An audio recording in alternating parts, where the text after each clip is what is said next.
Gauri Suryavanshi, S मराठीमध्ये आपलं स्वागत। वळूया आजच्या बातमीकडे। नाशिकमधून एक दुर्दैवी घटना समोर येते।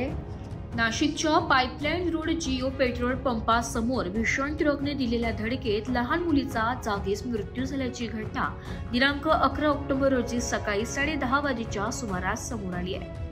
याबद्दल अधिक माहिती अशी की नविका अभिषेक नेरकर वर्ष 8 असे अपघातात मृत झालेल्या मुलीचं नाव आहे। अपघातामध्ये घटनास्थळी बघायची मोठी गर्दी दिसून आली। तसेच सातपूर पोलीस देखील घटनास्थळी दाखल होत पंचनामा सुरू केलाय। अपघात घडल्यानंतर अँब्युलन्स उशिरा आल्याने नागरिकांनी रोष व्यक्त केलाय। नेरकर परिवार हा Gangapur road pipeline road Kalenagar चौक येथील राहत असल्याचं समजतंय। या दुर्दैवी घटनेने नागरिकांमधून हळहळ व्यक्त केली जाते।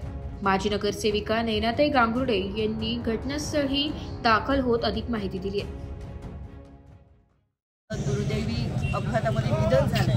घटना खरंच खूप हृदय पेवटून टाकणारी आहे, पण यामध्ये घटना अशी घडली आहे की सदर मुलगी स्विमिंगला जात असताना आपल्या आजीबरोबर एका हेवी वाहनाने ट्रक चालकाने त्यांना मागून धक्का दिला। ते पडले आणि तो न थांबता सरळ त्याने ती गाडी त्या मुलीवरनं घातलेली। अक्षरशः त्या मुलीचं न बघता येण्यासारखी दृश्य आहे। घटना इथे सगळे परिसरातले नागरिक हादरलेले आहेत। आम्ही वारंवार सांगत असतो महानगरपालिकेला की जे खड्डे बुजवणी केली आहे ते त्यांनी केलं पाहिजे, इथे स्पीड ब्रेकरची गरज आहे ते त्यांनी केलं पाहिजे, पण इथं कुठेतरी प्रशासन आणि सगळ्या यंत्रणा फेल ठरलेला आहे आणि त्याचा एक नाहक बळी आज गेलेला आहे। त्याच्यामुळे मी ह्या सदर घटनेचा तर खरं तर खूप निषेध करते। पोलीस प्रशासनाला आणि सगळ्यांना आव्हान करते की जो कोणी त्याच्यामध्ये अपराधी आहे त्याला कडक शिक्षा व्हावी, जेणेकरून भविष्यामध्ये अशा पुढे घटना घडल्या नाही पाहिजे। आणि जे काही आमच्याकडनंही प्रयत्न होतील त्यासाठी नेहमीच आमची बांधिलकी असेल, आम्ही नक्कीच प्रयत्न करू आणि त्या कुटुंबाच्या दुःखामध्ये आम्ही सगळे सहभागी आहोत। अशी घटना घडू नये अशी एक मनात आता इच्छा आहे आणि खंत फार वाटते। तासाभरापासून तुम्ही इथं आहात आणि ॲम्ब्युलन्स नाही येते, काय कारण नेमकं? ॲम्ब्युलन्स असं आता एवढी मोठी दुर्घटना असून आम्ही इतके प्रयत्न करतोय, सगळ्या यंत्रणेला आमचे फोन करून झाले।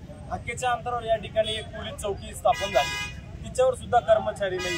आमचा त्यांच्यावर रोष नाहीये, पण नागरी वस्तीमध्ये जर अशा घटना घडत असतील आणि प्रशासनाचं जर आम्हाला सहकार्य लाभत नसेल वेळेवर, आज घटनेला अर्धा ते पाऊण तास होत आलेला आहे। आम्ही संपूर्ण यंत्रणेला, सिव्हिल असेल, खाजगी हॉस्पिटल असतील, गुरुजी रुग्णालय सगळ्यांना फोन करून झाले, पण वेळेवर कोणाचं ॲम्ब्युलन्ससाठी सहकार्य देखील आम्हाला मिळत नाही। तर याचं काय आम्ही हे करायचं? कुणाकडे एखादं जर अशी जर घटना घडत असेल, आम्ही कोणाच्या तोंडाकडे बघायचं आणि अपेक्षा बघायची? अपघातामध्ये जर एखादं जर गतप्राण म्हणजे होऊ नये अशा घटना, पण एखाद्याचं काही जर असेल त्याच्यामध्ये प्राण, पण वेळेअभावी सुविधा अभावी जर त्याचा जर अंत होत असेल तर याची कोण दखल घेणार?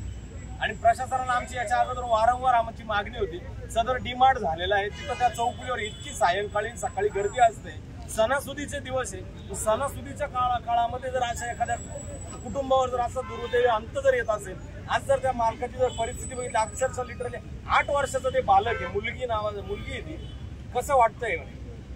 याचं प्रशासन दखल घेणार का नाही? आणि या ज्या आमची लोक मागणी आहे नागरिकांच्या, याच्यावर कधी आमच्या सुविधा करणार? आमची स्पीड ब्रेकरची मागणी आहे, पोलीस चौकीची मागणी आहे, पथदीपची मागणी आहे, कधी आमच्या मागण्यांचं गांभीर्याने प्रशासन दखल घेणार या ठिकाणी? तर आम्ही अशा सणासुदीच्या वेळेस आज जागतिक कन्या दिवस आहे आणि अशी घटना घडते म्हणजे खरंच दुर्दैव आहे, खरंच दुर्दैव आहे।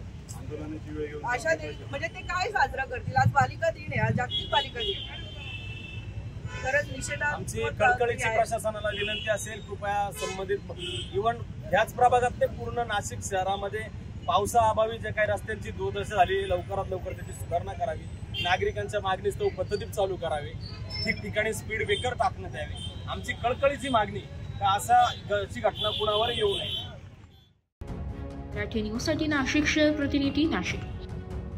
अशाच नवीन ताज्या घडामोडी जाणून घेण्यासाठी आमच्या एस मराठी न्यूज चॅनलला लाईक करा, शेअर करा, सबस्क्राईब करा आणि बेल आयकॉनला क्लिक करायला विसरू नका।